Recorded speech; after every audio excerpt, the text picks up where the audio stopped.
संजीव जी, आप मध्य प्रदेश के senior journalist हैं। कभी सोचा था कि चुनाव में, इतने पीक चुनाव में, 1 महीना भी कम समय, और शिवराज सिंह चौहान गंगा जी में ऋषिकेश के किनारे बैठे हुए पाठ पढ़ रहे होंगे। मोदी जी की क्या कामना कर रहे हो कि गंगा माँ बचाओ मुझे मोदी जी से। क्या लग रहा है संजीव जी, क्या रिएक्शन है इसको लेकर? नहीं, देखिए, आज उनका अचानक चले जाना, वो जो गए हैं, इसके बाद सवाल तो खड़े हो रहे हैं। और फोटो उन्होंने ही भेजा है, वो एक चिंतन करते खुद ही की तरफ से वो ट्वीट आया है, हुआ है। वो सरकारी ही तंत्र की ओर से वो सब हम लोगों तक संजीव जी, पहुंचा है, तो संजीव जी, एक बात बताइए मुझे। मेरे घर में, मैं डबल हाइट का घर है, डबल स्टोरी है, तो मेरे घर में मंदिर नीचे बन रहा था पहले। तो मैंने उस मंदिर को ऊपर शिफ्ट किया कि नीचे मंदिर बनेगा, लोग मूवमेंट करेंगे तो पूजा स्थल में डिस्टरबेंस होता है। हम लोग भी जब पूजा करते हैं तो बिल्कुल शांत चाहते हैं कि शांति हो, ध्यान में आप रहें या पूजा कर रहे हो। ये कौन सी पूजा होती है कि केदारनाथ की गुफा होती है तो वहां पे कैमरे चले जाते हैं? और ये कौन सा शिवराज सिंह जी का चिंतन शिविर है कि वो चिंतन कर रहे हैं तब भी फोटो खिंचा के भेज दे रहे हैं? ये कौन सा ड्रामा नया होता है? लोगों को समझ नहीं आएगा क्या? देखिए, अब ये यही तो सब राजनीति है। वो जो उन्होंने यहाँ एक 3 दिन पहले जो डिंडोरी में जो एक वो स्ट्रोक खेला था, वो स्ट्रोक में वो सफल हो गए। अब हम लोग बार बार ये उनके भविष्य को लेकर सवाल उठ रहे थे, खुद बीजेपी में सवाल उठ रहे थे, खुद उनके जितने भी सहयोगी हैं या जो उनके शुभचिंतक हैं, ये कह रहे थे कि शिवराज की पारी तो अब खत्म हुई। लेकिन जो स्ट्रोक खेला था, स्ट्रोक ने चारों खाने चित किया। देखिए, मैंने इसके पहले भी डिबेट में ये कहा है कि नहीं समझ पा रहे हैं मोदी और शाह की किस तरीके से मध्य प्रदेश में अपने दल को बचाएं। मध्य प्रदेश ऐसा सूबा है जो देश का दिल है, और यहीं से सब निकलती हैं चीजें, दिल से ही सारी चीजें हैं। तो अब जो उन्होंने एक तरीके से बैकफुट पे आए हैं, उन्होंने जिस शिवराज ने बहुत चतुराई से इस पूरे जो जो उनके साथ हो रहा था उसको बहुत अच्छे से हैंडल किया है। और हैंडल करने में कहीं ना कहीं, जो हम पहले भी कह चुके हैं, कि कोई बैकअप तो है। अब कहीं ना कहीं दल के भीतर ये सुखबघाट होने लगी है कि अब कुछ विकल्प ढूंढना होगा माननीय मोदी जी का। ऐसा लगता है कि जो यहाँ से बात मध्य प्रदेश से निकली है, जब मैंने 2 दिन पहले इसको रिपोर्ट किया तब मैंने कहा था जब निकली है तो बहुत दूर तक जाएगी। और अब वो चीजें धीरे धीरे शुरू होना दिखती हैं। जैसे अभी हमारे साथी जिक्र कर रहे थे कि वो फिल्म आ गई है कहीं नाम, तो ये तो छटपटाहट, ये एक जो एक मन में जो एक वो रहती है, कसमसाहट रहती है कि आखिर कब तक हम शांत बैठे, आप कब तक लोगों को इस तरीके से किनारे लगाइएगा। अपना एक डिक्टेटरशिप का जो आरोप लगता है वो सतत कहीं ना कहीं लग रहा था। अब शिवराज ने ये अगला एक नया अपना गेम प्ले किया है यहाँ मध्य प्रदेश में। देखिए, शिवराज जिस तरीके से चल रहे थे, और अब बहुत कम समय बचा है, बहुत कम दिन है आपके पास में, नहीं है वक्त। तो वो बुधनी, उन्हें पता है कि बुधनी में उनको बहुत तकलीफ आनी नहीं है, वो अपना फतेह कर जाएंगे। लेकिन अब वो दिखला रहे हैं कि मैं अब चिंतन कर रहा हूं, तो आप भी चिंतन करिए, उनका एक संदेश है। दूसरी चीज एक और मैं अपने दर्शकों को 4 PM की बताना चाहूंगा। आज राहुल गांधी मध्य प्रदेश में थे, कल चुनाव की घोषणा हुई, इसके बाद पहली बार राहुल गांधी का कोई बड़ा दौरा हुआ, और खासकर मध्य प्रदेश में। आज से तो मध्य प्रदेश में उन्होंने जमकर बखिया उधेड़ी, चाहे वो केंद्र की सरकार हो, मध्य प्रदेश की सरकार हो, प्रधानमंत्री नरेंद्र मोदी को जमकर निशाने पे लिया। उन्होंने बहुत खुला चैलेंज फिर अपना दोहराया दिया कि भाई, जाति जाति जनगणना पर मोदी जी खामोश क्यों होते हैं जब हम इस चीज को उठाते हैं।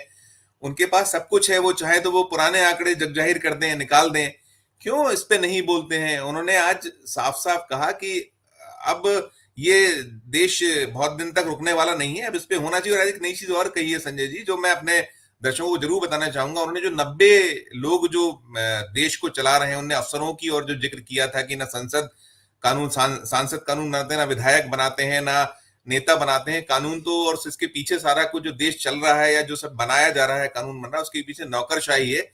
तो जो उन्होंने 5% वाली बात कही थी, वो 90 अफसरों को लेकर जो एक उन्होंने जिक्र किया था कि 90 अफसरों में 5% का जो वोट शेयर है, जब हिंदुस्तान में 50% के आसपास ओबीसी का एक तबका है, उस तबके के लिए सिर्फ वो 2-3 अफसर हैं जो 5% बजट ही तय कर पाते हैं। आज उन्होंने यहाँ मध्य प्रदेश में एक ट्राइबल को लेकर कार्ड खेला है।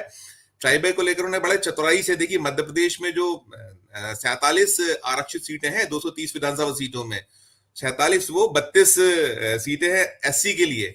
उन्होंने सबसे पहले छेड़ा विषय आदिवासियों को लेकर।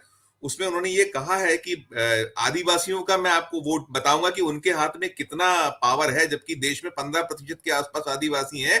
और बार बार बीजेपी और प्रधानमंत्री जी इनकी बात करते हैं और इनको वनवासी कहते हैं। उस पे भी उन्होंने काफी चुटकियां ली और काफी कटाक्ष किए कि वनवासी का आशय क्या होता है। वनवासी मतलब कहीं का नहीं, वन का है, जंगल का आदमी है। हम उसे आदिवासी कहते हैं। आदिवासी मतलब उस जल जंगल जमीन का असली मालिक।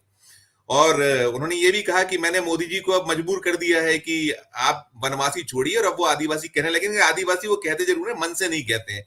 उनके मुख पर आदिवासी होता है लेकिन मन में कुछ और होता है, वो वनवासी ही समझते हैं। तो एक चीज ये, और दूसरी फिर उन्होंने जो छेड़ा था विषय, जो इस पे मैं कह रहा था, उन्होंने उस बहुत बड़ा तबका है जहां आज उनकी सभा थी राहुल गांधी की, उन्होंने कहा कि भाई आप जानकर हैरान हो जाएंगे कि जो ट्राइबल है, उस ट्राइबल की हिस्सेदारी देश की सरकार में, सत्ता में कितनी है, जो नौकरशाह कितने हैं, वो कितना पैसा बांट पाते हैं। 100 रुपए में 5 पैसे भले, 5 रुपए भले ही ओबीसी वर्ग के अफसर बांट लेते हैं या वो बजट बना लेते हैं, लेकिन आदिवासियों का जो शेयर है, जो वो अपना बजट को प्रॉपर आप तक पहुंचा पाए, उनको तो सिर्फ 100 रुपए में 10 पैसे का मौका मिलता है, 10 पैसे पर आप तक पहुंचा पाते हैं। ये बात उन्होंने उठाई। उन्होंने कहा है कि देखिए, जाति की जनगणना तो हम करा के रहेंगे, अब हमने ठान लिया है, चाहे कुछ हो, हमने बिल्कुल मोदी और इन पर दबाव बनाएंगे, और ये नहीं बना पाए तो हमको मौका मिलेगा, हम तब आएंगे, तब हम जरूर इस पे करेंगे। और हमारे राज्यों में तो ये शुरुआत हो गई। उन्होंने गिनाया कि छत्तीसगढ़ में शुरुआत हो गई है, हिमाचल में हो गई है, कर्नाटका में हो गई, और मध्य प्रदेश में हमारी सरकार आ रही है, जैसा उनको सर्वे है और जो हम तमाम बातें कर रहे हैं। तो हम जैसे ही आएंगे तो यहाँ पर सबसे पहला काम ये करेंगे। और साथ साथ उन्होंने दूसरी एक और, आज उन्होंने आडवाणी जी का जिक्र किया, देश के पूर्व उप प्रधानमंत्री और बड़े नेता, उनकी एक पुस्तक का जिक्र करते हुए उन्होंने कहा कि जब आडवाणी जी की उस पुस्तक को उठाइए, देखिए, उन्होंने लिखा अपनी पुस्तक में कि वो कहते थे कि गुजरात को कहा जाता था कि गुजरात जो है आरएसएस की एक प्रयोगशाला है, बीजेपी की प्रयोगशाला, लेकिन नहीं, असली प्रयोगशाला मध्य प्रदेश है। यहाँ की जो, चाहे आरएसएस हो और चाहे बीजेपी हो। और इस प्रयोगशाला में क्या हो रहा है, मोदी कहते हैं ना खाऊंगा ना खाने दूंगा, भ्रष्टाचार बर्दाश्त नहीं करूंगा, यहाँ क्या हो रहा है? यहाँ पर तो भरपूर तरीके से लूट खसोट और भ्रष्टाचार का एक ऐसा तांडव मचा हुआ जिसपे मोदी जी नहीं देख पा रहे हैं। ईडी को लेकर पहले भी कुछ दिन पहले प्रियंका गांधी ने कहा था कि ईडी को मध्य प्रदेश दिखाई नहीं था। आज राहुल गांधी ने उस सिलसिले को आगे बढ़ाते हुए ये सारे जिक्र किए, और साथ साथ उन्होंने स्मरण कराया कि भाई व्यापम में कितने लाखों बच्चों का भविष्य बर्बाद हो चुका है, बहुत बड़े पैमाने पर लोग मारे गए हैं। इतना सब होने के बाद सारा कुछ शांति है। और ऐसे अनेक उन्होंने बिंदु गिनाए, उन्होंने चाहे वो मिड डे मील का घोटाला हो या यहाँ यूनिफॉर्म का घोटाला हो, ऐसे उन्होंने सब गिनाते हुए बार बार यही एस्टेब्लिश करने की कोशिश की कि देखिए, ये लोग सिर्फ, इनकी कथनी कुछ है, करनी कुछ है। और ये जितने भी इस तरीके के भाजपा शासित राज्य हैं, वो प्रधानमंत्री को दिखाई देते। बड़ा प्रभावी भाषण आज राहुल गांधी का रहा। और हमने ये पाया, ये देखा कि जो ट्राइबल है, देखिए ट्राइबल, पिछली बार भी ट्राइबल ने कांग्रेस का साथ दिया था, इसलिए वो 114 तक पहुंची थी। अब जो सीन है उसमें राहुल गांधी इतना क्लेवरली अपने आप को प्रस्तुत कर रहे हैं, वो कोई ऐसा कोई बात नहीं कर रहे जिससे कि बीजेपी को अवसर मिले। वो बीजेपी को बीजेपी के हथियार से मारने का प्रयास कर रहे हैं। और देख हम ये रहे, प्रधानमंत्री नरेंद्र मोदी भी पिछले 6 महीने में 9 बार आए। इस अक्टूबर माह में उनका 2 दौरे हुए हैं। और प्रियंका गांधी ने जब दौरा मध्य प्रदेश का किया, उसके बाद वो मध्य प्रदेश आए थे, लेकिन जवाब नहीं आया उनकी तरफ से, कोई अभी तक नहीं उत्तर आ पाया। वो सिर्फ वो चीजें करते हैं। राहुल गांधी ने कहा, जब हम बात करते हैं कि मुद्दों की बात करते तो वो अफगानिस्तान की बात करने लगते हैं, वो पाकिस्तान की बात करने लगते हैं, क्यों नहीं इश्यूज पर बात करते? ना उनके पास कोई जवाब है। वो अब फेल हो चुके हैं। उनका पूरा अभिप्राय उनके भाषण का आज ये था उनका 25 मिनट का भाषण, लेकिन बड़ा धारदार था, बहुत जोरदार था और अपीलिंग भाषण था।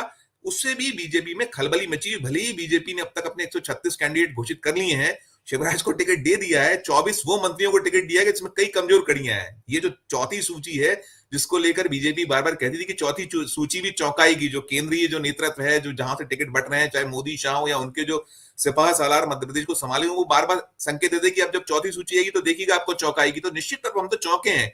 ऐसे लोगों को टिकट दिया है, सारे के सारे विधायकों को रिपीट कर दिया है, 24 उन मंत्रियों को रिपीट किया है जिनपे कई लोगों भारी भ्रष्टाचार के आरोप हैं, सिंधिया के समर्थक है। तो ये मजबूरी दिखलाती है, दर्शाती है कि शिवराज ने जो स्ट्रोक खेला है, या संघ की ओर से कहीं पीछे कुछ बैकअप है, या और कोई ताकतें पीछे काम करी, उन सब के बीच ये दोनों के दोनों, चाहे वो मोदी हो या शाह हो, कुछ बैकफुट पर लौटते नजर आ रहे हैं। संजय जी।